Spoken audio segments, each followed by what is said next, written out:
anybody who's been married a long time who tells you there hasn't been a roller coaster is a liar. Absolutely. And I think that's the thing, that if you are grounded as friends, which you two clearly had the blessing of, that makes the difference. And sometimes that friendship will be enough to get you over the tough times, and sometimes it won't. But in the absence of it, it's going to wither very quickly. Hello, everyone. Thank you so much for joining another episode of Life Empowered Living. Welcome to the living room. Welcome my amazing guest, Ginny Finn. She is someone that I have found to be a mentor, a coach, a colleague, and just a beautiful human being. So welcome, and thank you so much for joining. Thank you so much, Celeste. And every one of those words goes right back at you. Oh, you're so kind. And that's actually my first question. And as we've been waiting to kind of get online, we've just been talking about a lot of things. But before we even get into those things, what I wanted to ask you about, reflecting on how we first met, is the kindness that you have. Like, there is a authenticity to you. There is a level of genuineness that you just carry every interaction. How did you get there? How did you become this person? I'm a bad actress. I'm just what you get. I don't have any. If you want to become a rich person, you want to play poker with me. Mm-hmm. I can't fake it. Now that doesn't mean my mother hasn't encouraged manners. Mm-hmm. And it's very generous of you to refer to me as kind, because I do try. Mm-hmm. But obviously everybody's human, and that's not necessarily my go-to thing. But I think if you are working at it, mm-hmm. you can recognize when you make a mistake and own it. Mm-hmm. And I think that's the difference. I have learned, because of my own missteps, the power of a genuine apology, as opposed to, oh, if you were offended, I'm apologize. Like there's 14 conditions. No, I apologize. And it reminds me of when I was a kid, your mother would be scolding you. Well, of course not you. You were the perfect child, right? Absolutely.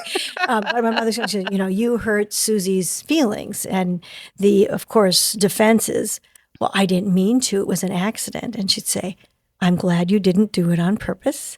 You still did it. Mm-hmm. And so that, I think, is really those childhood lessons. Mm-hmm. So I'm very grateful that you've labeled me kind, but I do have to work at it. It's, just do your best every day. Well, and I appreciate you even saying that.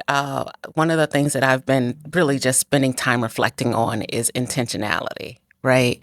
And so your kindness, you work on every day. And even the example that you gave, that you hurt Susie's feelings, whether you intended to or not, it did not change the outcome. And so our self-awareness and our willingness to own up to the fact that we did a thing, whether we intended to or not, and taking responsibility for that.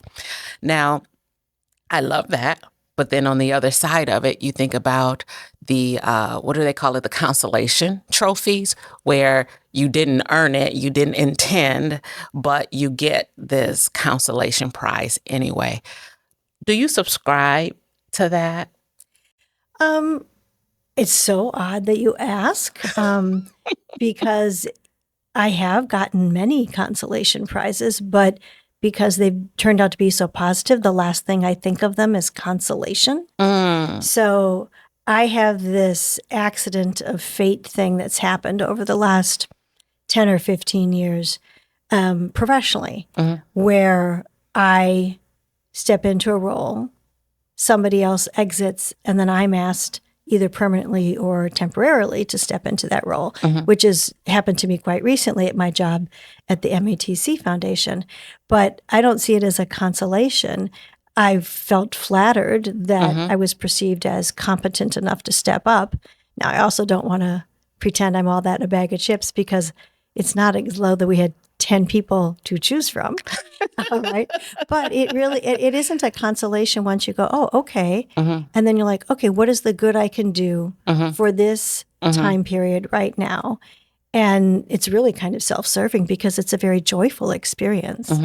I'm glad you said that, because, and let me tell you why. I have found that when you are not the first choice, then people then don't want to be the second choice. And what you are saying is that you don't have to be the first choice to be of value. and to do something fulfilling and to really be something positive and amazing. It doesn't have to be the first option. And you're okay with that. I'm okay with that. And so here is the question. How did you get to that mentality as opposed to the other one that I actually hear quite frequently? I think there's a couple of things. One, I got older. Right. I mean, you just, life gives you lessons and you realize that there are many ways to absorb what's happening to you. And I think there are some nuances.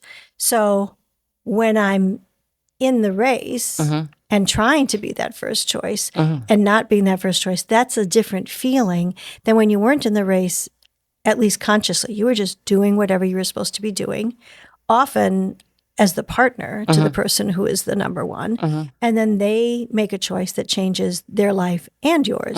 And the question is, how do you handle that opportunity? And that's kind of like all of life, right? I mean, you don't really know.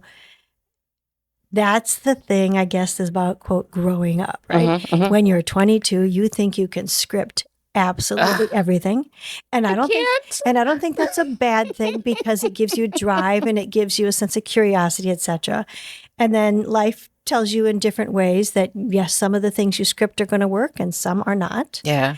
But then what life really teaches you is that regardless of how the script goes, how you react is really going to be the life that you build for yourself. Yeah. And I think that happens. I think that lesson was most distinctive when I worked in cancer support. When you realize that everyone from every walk of life, every culture, every economic background, health is the thing that reminds us that we're all human.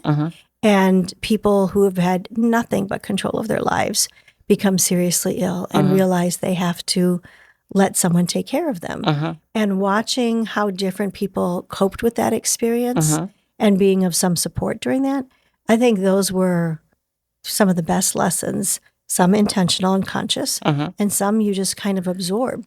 Yeah, I think about, and I think we've said this before, we actually have, while very different, still very similar paths. And so at 18, 19, I actually worked in a nursing home and I worked on the hospice unit. And some of the most interesting and the most important lessons that have now stayed with me until this day happened then at that time. And I just remember almost being the last voice, right, or the last person. They didn't have family coming. They didn't have friends coming. So you have the CNA who's coming in to wash your face, make sure your teeth is brushed, that kind of thing. And that's the person that they're talking to. And so I remember so distinctly one of the gentlemen saying that, I wish I would have spent more time with my kids. I wish I would have spent more time with my family. I wish I would have been a better husband, father.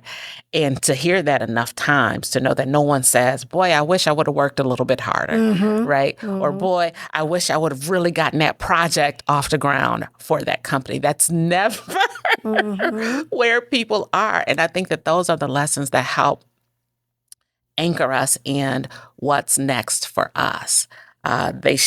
They should be maybe guiding principles to help us determine how we're going to spend our time and our energy. And so when I think about you and the work that you're doing now, even in this role that you're now doing, can you just tell us a little bit about the impact of the work that you're doing? It's interesting because a lot of when someone asks me about my professional background, I'm like, really, it actually fits together very nicely in my head, but on the surface, it might look a little disconnected. And so I've really had to think about that.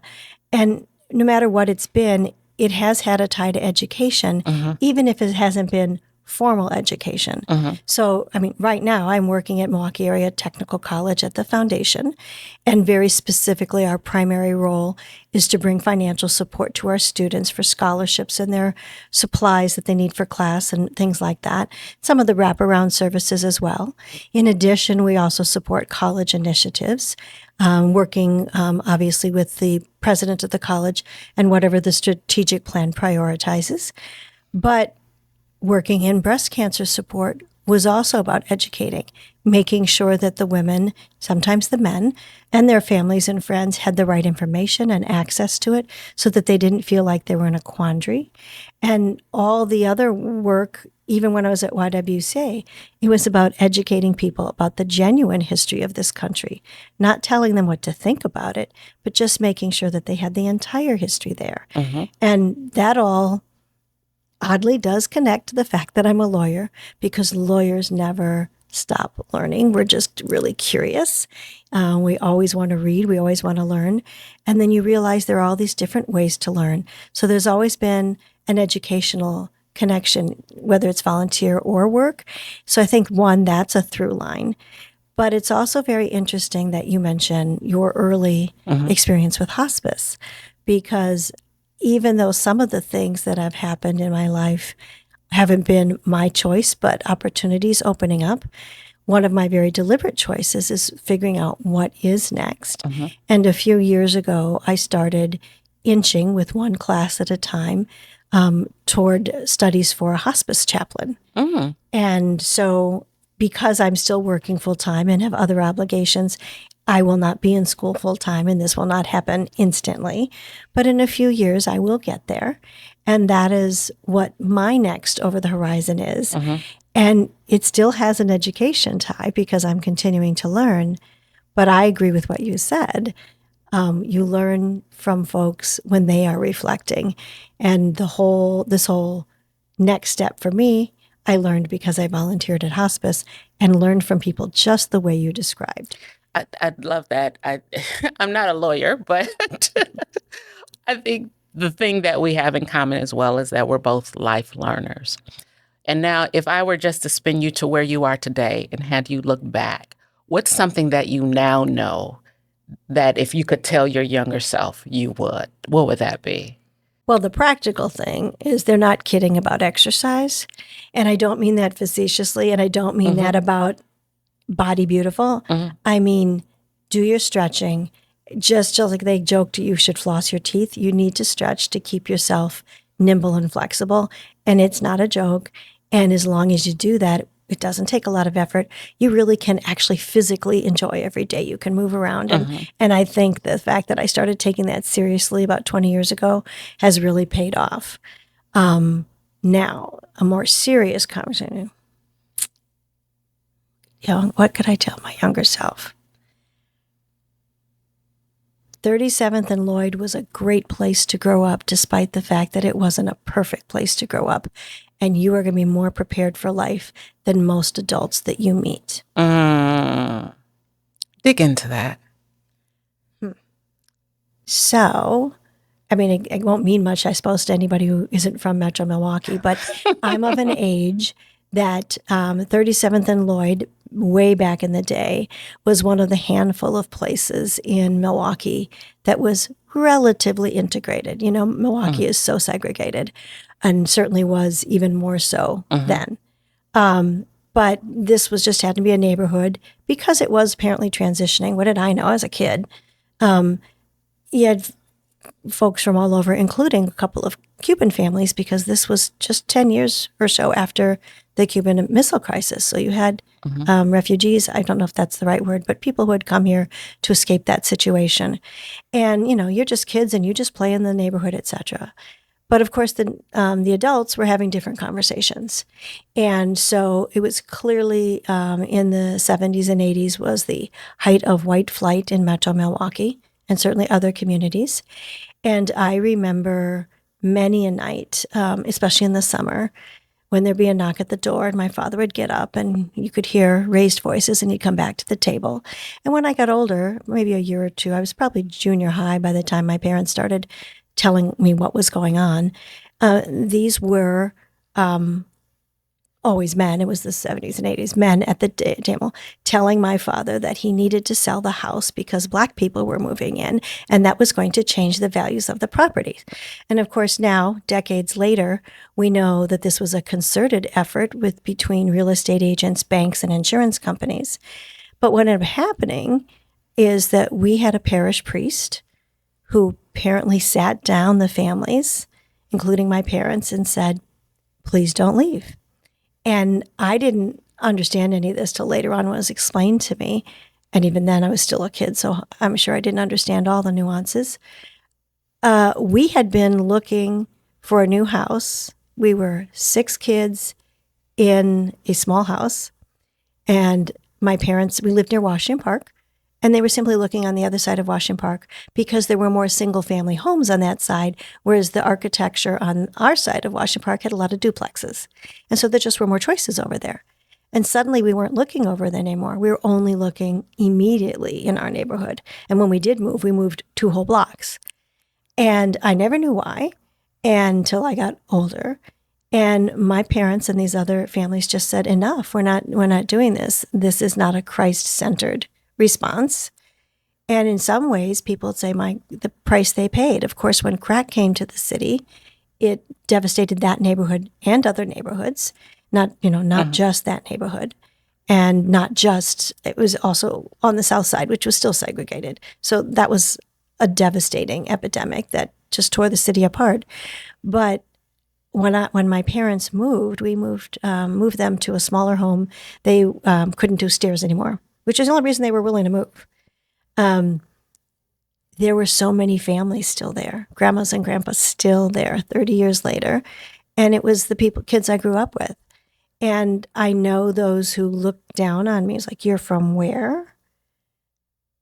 I learned so many lessons just by absorbing it, that people are people, that your economics doesn't have anything to do with your quality of being a human being. Your character, all that stuff. And also that you can overcome and get around and sometimes even defeat concerted efforts to do wrong. Mm-hmm. And I think that's a really important thing to understand, because nothing in life is a straight line. We're living through very complex times now, but I think our headlines are about the painful complexities. There are so many beautiful complexities that don't sell papers or get clickbait, don't serve as clickbait. And I think those are the rooted lessons I learned as a kid, even though I didn't have labels for them, that serve me really well now. So that's a really long answer, but I'd tell my younger self, don't sweat it, because everything you're learning is actually going to be very useful. I think I have no words. That is so powerful and so impactful, because you actually were able to learn diversity. You were able to learn how to work and build relationships and friendships and play and interact with people before there was a course, right? And as children, you don't think of that. You're just playing with the kid next door. Exactly. And, it doesn't mean we aren't diverse, whether it's culture or race or point of view. I mean, it's so funny. I used to laugh when I went away to college. It was really I realized, oh my gosh, I grew up in a subculture of Catholicism. Not that all the neighbors were Catholic, but I went to Catholic school.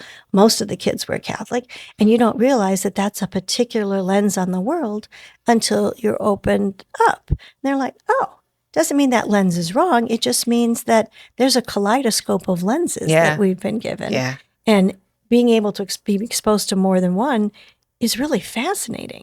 Absolutely. And so, at today's age, I'm able to really lean into that by travel, right? Just going to different communities, going to different events, going to different countries. You can see we are all living however way we're living, and we are trying to do the best that we can. We were in Chicago over the past weekend, and we went out to this restaurant, and it was this little kid. He couldn't have been no more than 7 or 8, right? And he's walking around selling candy bars, Kit Kats, and all of that. And I just thought, how lovely. When I was 7 or 8, I needed to be like on the porch, right? Right here. There was no way in the world I was going anywhere, let alone to sell to strangers. That just wasn't what we did. And so then to watch him, though, a few minutes later, his dad, or there was an adult with him. Yeah, there was somebody watching him, right? And so even the teaching of skill sets at those younger ages, it's so important. And so I'm glad that you learned that lesson. I'm glad you learned it on 37th and Lloyd. I was on 19th and Febres. I was going to say, am I allowed to flip the question? Yeah. Okay, so what would you tell your younger self? What did you learn back in the day that was really cool now? I think it was family. Just the community is probably the better word. It's the community. Like when I grew up, for a short time, I lived with my grandmother because my mother worked second shift. So it was me, my auntie, my cousin, and we were the three amigos into everything. But then we had the block. And so all the parents knew all the kids on the block. And so we all were responsible for each other. Fast forward to now, my community is a little bit different, and it's my church community. And I can't tell you how many times my kids came home angry because they were like, Mom, we can't do anything. Sister so-and-so was at the mall and they caught us. Well, what were you doing that you had to be caught, you know?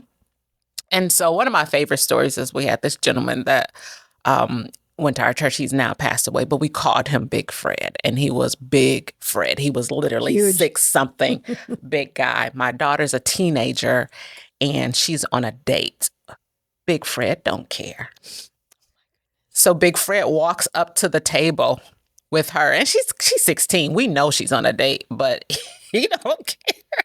Does your mom know you're out here with the boy? And I was just... Oh, that's good. So she couldn't get away with anything. She found out how, but the point is that was the community and the appreciation of it, I think is what was or what is most important and impactful. And so is there a theme between the two of us? Because although they're very different examples, they both kind of circle back to the important lessons are about our humanity.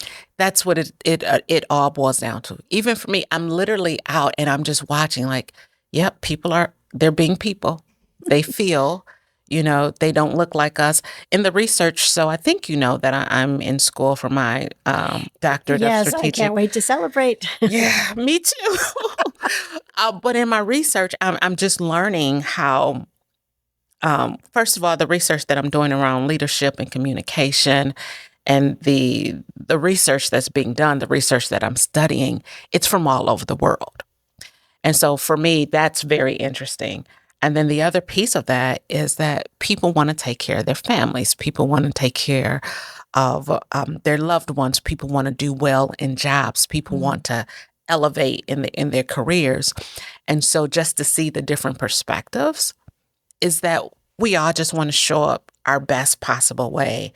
And then the question becomes, are we bottlenecks to that? Are we making it difficult for them, or are we making it easier for others to show up as their best selves? And that's really the long and the short of it, right? Are we being toxic leaders, or are we being supportive, developmental, positive leaders? And so those are the things that we're learning. And I sit here with you because, again, in all of my experiences, I just feel like you carry that of how do we make people better? How do we support one another? Talk a little bit, just offline, we were talking about some of the different schools and veterans and the challenges that they're having. And your response was, well, we can share our best practices with that school. Well, and it's because, as it happens, as you know, this morning, we learned that the gentlemen that are assisting with this podcast actually got their key education with respect to this profession at MATC. And I was, of course, very proud, like I had anything to do with it. And but one of them had commented that the veteran services were excellent at MATC, and there was some concern about someone he cared about not getting similar quality services at another institution. And to me, it's like, oh, well, I happen to know, and this is probably common in every profession, right, that people share best practices within their industry. So if he, as a user of services, found them excellent, and his loved one is not finding them excellent someplace else, it's not about dissing the other location. It's about, oh, I wonder if the professionals at our place are familiar with the professionals at that place, and maybe they could have a conversation, because it could be a lack of information. It could be that they're resourced differently. It could be the ratio to staff to student veterans is different. There are all kinds of things. But I do find that, well, it's probably true of everybody, but particularly I witness it in the student services arena and my colleagues who have direct students contact every day, by nature, they just want to solve problems and help people. And although obviously they are committed to the students at their institution, there's no way they would hold out and not share productive information or, hey, here's a secret as to how to get the Veterans Administration to act a little more quickly. I'm sure that kind of camaraderie goes on across institutions. So, maybe if after we're done, I can connect people to talk to each other, great. And if I'm just butting in, they'll politely tell me to mind my own business. But that's the quality, that's the characteristic, that is the trait that we're celebrating. And that is how, we talked about kind of that theme of humanity. That is how we move it forward, by helping and supporting one another. Now, because that's empowering. That is empowering.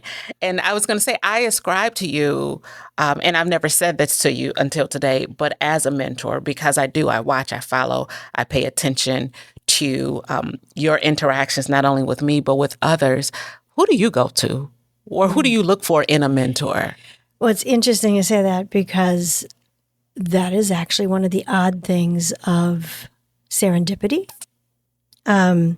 So I met another woman in a hallway. We met in a hallway. I met another woman in a hallway. Actually, I think we're both walking to the ladies' room at a conference, and we just had such a deep and wonderful conversation. And we've come from different worlds. We now live in different worlds, and we also have seen each other at our best and worst, and we're honest with each other constantly. So if I need someone to say, "Hey, what's up?" and listen to me, I call my friend Angela Adams. Oh, I love Angela. Yeah, so who I met in a hallway at a conference, et cetera, years ago. I also am very spoiled. I have 3 really close women in my life who are my best buddies, but also we're mentoring each other because we're all honest with each other. And it's funny. One is my best buddy from high school. One is my best buddy from college. One is my best buddy from adult volunteering life. The 3 of them have somehow over time all landed in the metropolitan area, even though they're not all from here. And they all like each other. And they even hang together when it's just such a gift. So they're kind of like my sounding board. And then formal mentoring, I actually have a posse, small posse, and they actually came out of ABCD. These are women who all served on our board, who I continue to be in touch with on a regular basis, and they with each other. And we get together 3 or 4 times a year. I can also pick up the phone at any time. And the wealth of their background. I mean, one is the retired publisher of the Journal Sentinel, and used to be on the board of the Associated Press. One used to run the county mental health services and is a retired nurse executive. Another is a former mayor. And another one is they're all retired. I'm a little jealous, a retired executive who had a very complex job. And I kind of look at myself and go, how did this little kid from 37th and Lloyd have women this smart in your backyard? And then there's always the side mentors, the teachers you've had over the years. What about you? I think everywhere I go, I carry the mentality and the perspective that you can learn from anybody. I always say, even the drunk person on the street, you can learn what not to do. So I think that every interaction that I have, I seek to learn something that will make me better as a result.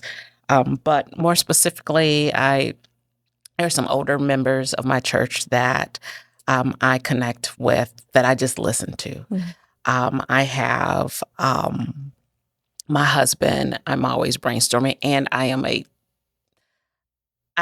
now a self-proclaimed researcher. I didn't know how much I enjoyed just digging into things. It's almost a problem, but You got a 12-step program for research. I mean, it's like, what's the question? Answer the question. I know I need to answer the question, but now I got to understand these 2,000 dynamics around it to answer the question. And so every answer from me becomes, that's complicated. I mean, it depends. What are we talking about exactly? You need to go to law school, because it depends is the famous law school phrase. That is my answer for everything. So I drive Sheldon crazy a little bit too. So, but That's okay. yeah, It's he'll be okay. Yeah. So, but yeah, I do. So I do have kind of my circle. And then I just have the friends, right? And I think for me, because my headspace is always in research and studying and work and making people better and being empowering and embracing and all of the things, I just need to laugh and hang out. And that probably for me, my most important group. Oh, that's incredible. It's so interesting to me that you mentioned Sheldon and I didn't mention my husband, Evan. And yet I think it's because he's like the silent mentor. Mm-hmm. It's not so much, not that we don't have deliberate conversations about serious things and lighthearted things as well, but it's more about how he conducts his life. Mm-hmm. He's much more reserved than I. So it's a nice balance. But he is, he's a rock. Mm-hmm. He does what's right before anybody asks him to. Mm-hmm. When he missteps, he really beats himself up and then he gets over it and says, how do I do it better? But he doesn't preach to other people. It's just how he conducts his life. And after a while, if you hang out with him, you're like, that's pretty amazing. Because he's had to do it kind of as a loner. We're the opposite. I'm one of 7 children. He's the only child. Mm-hmm. And he's kind of figured it out just by doing it one day at a time. And that's kind of a quiet mentoring because he's just an example I live with every day. Absolutely. Yeah. And I think Sheldon is a lot like that too. He's a little bit more forward now, but this is after, right? 30 years. He had no choice in the matter. But he definitely is just this giant. He's going to do the work. He's going to show up. He's going to do what's right. And he's just going to kind of drive forward. And there is a confidence that he carries that I'm always like, I need more of that.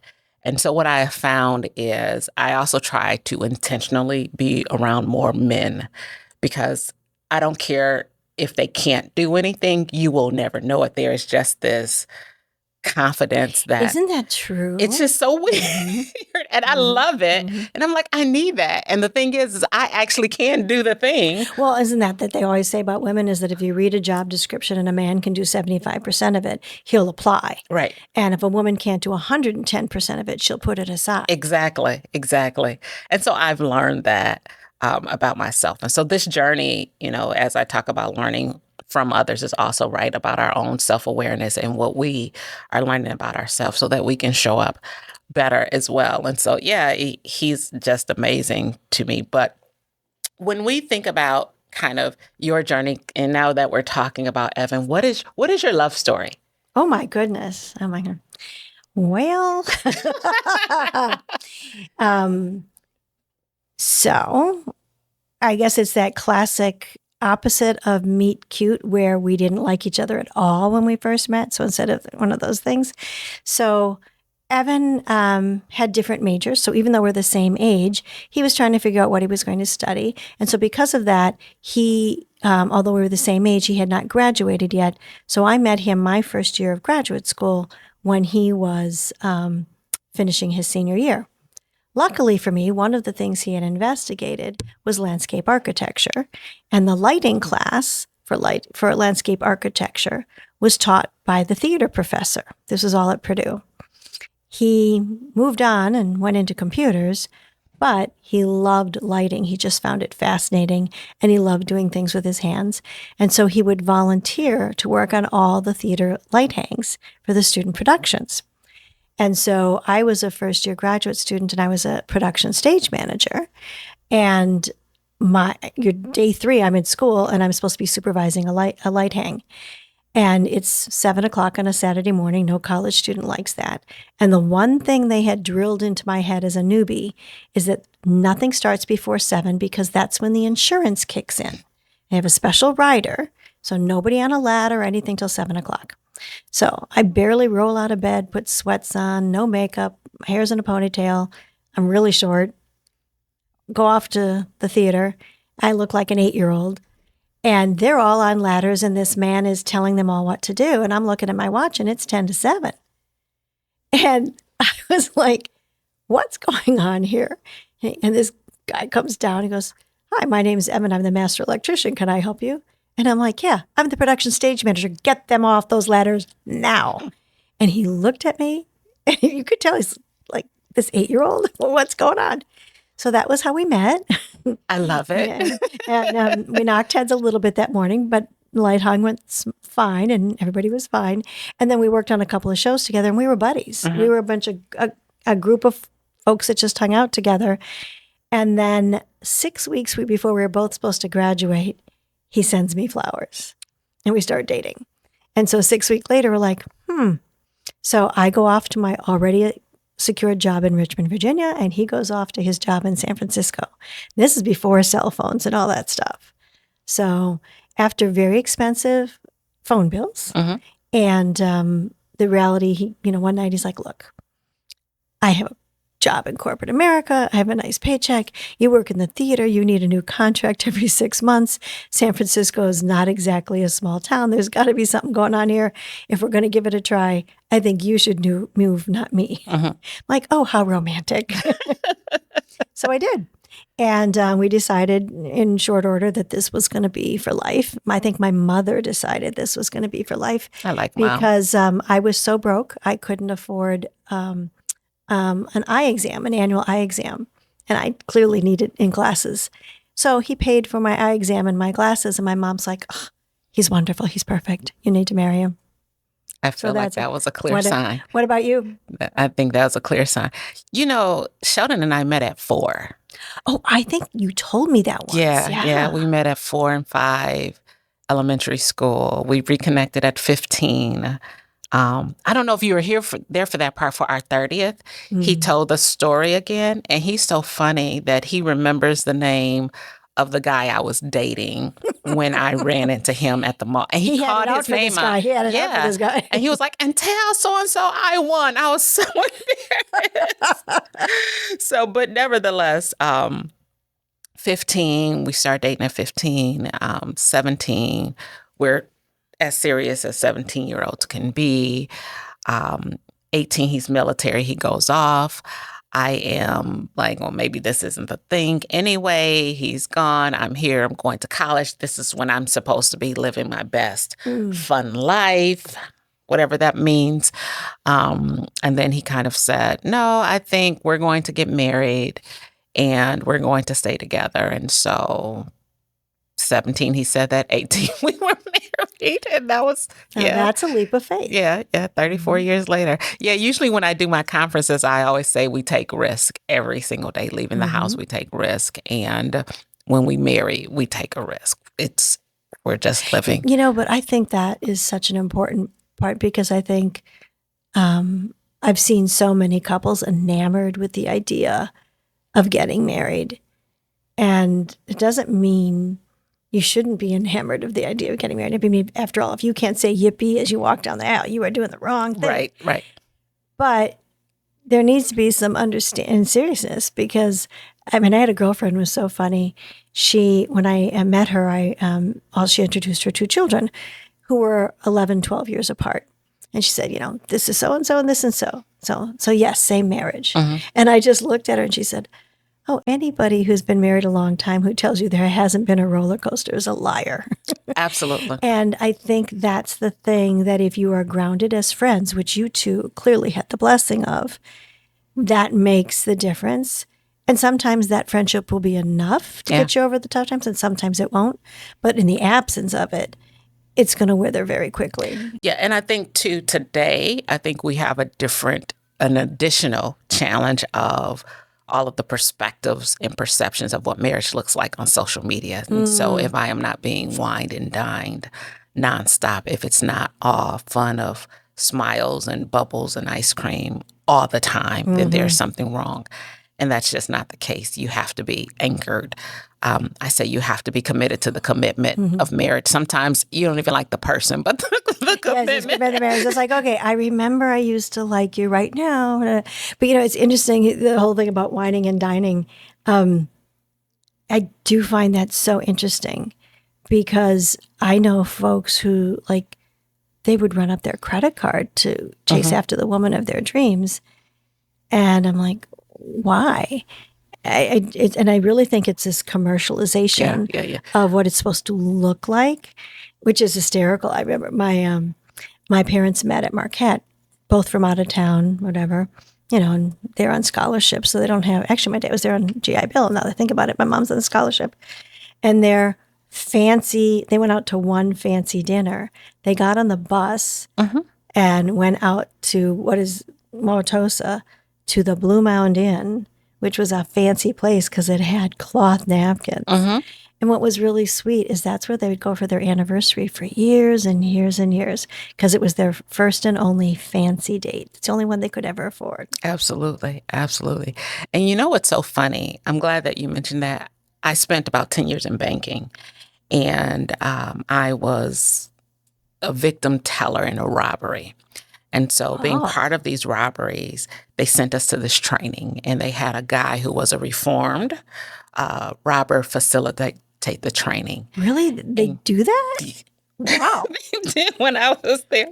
But That's what was funny, career fruit, right? Yeah. But what was funny about it, though, is the gentleman said, because he opened it up for Q&A, why did you do it, that kind of thing. And he said it was for a woman. He said that he was dating a girl I think he had married her, but she came from a really wealthy family. Oh my gosh. And so there were expectations of him he felt like he had to align himself to. So dude started robbing banks. Oh my goodness. Isn't there couldn't you get a second job on the weekends? Who wants to do that, right? That's a little extreme. So Gosh. But that true story, that was what he learned. That's what he taught me. I always enjoy our time, Ginny. And so let me ask you these last couple of things, and then we'll kind of wrap up here. When you think about embrace, empower, and elevate, what do you think about that for you? I think it's a lot of the themes we've talked about this morning. I think it's embracing is simply being open to the human being you cross paths with today. I mean, even this morning it was delightful to meet the gentleman who run the studio. And then empowering, interestingly enough, I think often when you read, I shouldn't say you because you're reading everything. So often when some of us read, because I'm sure my reading list isn't as deep as yours, leadership's about what you're going to do and be out in front, et cetera. And I really think sometimes empowering is recognizing when it's the right time to step to the side. That doesn't mean you don't take pride in your own work. It doesn't mean that you are always on the side, or that if it's inappropriately and you've been pushed, that's not the same thing. But sometimes, what's the point of sharing your knowledge with your team at work and then not letting them actually use their expertise? What's the point of hiring talented people and then micromanaging them? It's just that. So I think really that empowering is recognizing there is actually a special thrill in going, oh, look what he did, look what she did, which is kind of ridiculous because it's not like I had anything to do with it other than getting out of the way. But that is impactful. So I don't even want that to just move quickly by. Sometimes we have to get out of the way. Absolutely. That's the most important thing. Absolutely. And elevating, that's an interesting one because I think, oddly enough, it's the upside of social media. I do think the ability to compliment people in a public setting, and I do think the ability to toot somebody else's horn or celebrate with them when something happens, that's important. I do think elevating a message in times of danger. I mean, there was that tragic, horrible thing that happened to that little boy a couple of days ago who was snatched right from his house, and it wasn't just the media. Social media was on fire. I mean, I was on there for a second. I'm like, okay, we're taking care of this. Checked it out. It's real. Let's find this little kid. So I think elevating is really recognizing when being loud about something is important, whether it's warning people of danger, expressing joy and congratulations. And you never know when it's going to matter. There's this wonderful woman at church who was recently recognized in the Business Journal's Women of Influence. And many of those folks get recognized have some kind of public profile, but many of them are behind the scenes, and good for the publication that they honor those women as well. And she's one of those folks that is often behind the scenes and is at a smaller company. And yet, because I know of what she does through other people and through church, she truly is remarkable. And when I was at the event and noticed that a lot of other folks were getting a lot of props and she was just getting polite applause, I immediately made a point of tagging people on social media that I knew had a lot of following in my complimenting of her. Didn't think anything of it. It was just a nice thing to do, and she deserved it. Well, she pulled me aside at church yesterday and was like, you have no idea what difference that made. She goes, it was great when they called, but it's really great when people from church notice. And I was like, wow. And of course, then I felt like $1 million. So it's kind of one of those things that feeds on itself. Yeah. Pulls it forward. Absolutely. And actually, that is what it's all about. I said I was done, but I do have another question for you. And you touched on it just a little bit. When I look at the vastness of what you do and who you are and the impact, what I see, I said that this was going to be my year of yes. I see you saying yes to opportunity, to people, to support, to caring, to kindness, to all of these just amazing opportunities, not only for you and for people, but how do you say no? It's so interesting you say that, because I have learned to say yes, but later. And I have said no, but often I say no because I'm not really the niche you need, but let me introduce you to somebody. And I think that's easier to do more and more now. One, because now that I'm older, I know folks who are in a place that are like, that's really what they need, is they need this introduction. But there are things you're still excited to say yes to, but you have to admit there's 24 hours in a day, or you're going to do everything an inch deep and a mile wide instead of deep. And as I've gotten older, deep matters more. So, for example, I was asked to volunteer for a particular project that I was really interested in, I really cared about, but it's going to go on for a couple of years. And I simply said, the timing right now with something I'm juggling, my mom is 91, I can't be fully vested. And not only do you deserve that, but that's even why I'm interested, because I want to be fully vested. May we have this conversation in 6 months? And they said, sure. Now, who knows if they'll actually talk about it in 6 months with me. But it made me feel, one, I wasn't just turning my back on someone. Right. And two, I was being honest about the other things on my plate. And that's a lesson that's been hard for me to learn. To your whole point, when things are wonderful and you're enthusiastic about it, it's easy to say yes. And then you're like, oops. And the next thing you know, you're burning the midnight oil, which kind of works when you're 25, but doesn't Not work. at this age, yeah. It doesn't work after 45, that's for sure. You are right about that. Ginny, thank you. Thank you. I can't you. believe it went so quickly. But you're so amazing. I'm sure. Well, that's you. Yeah. You bring it out on everybody. And that's actually, I think, why these conversations are so interesting to listen to. The variety of people that you choose to speak with is really wonderful. I mean, I have I don't want to call you a theater, a person in art. So you have a creative, a lawyer, and a philanthropist all in one.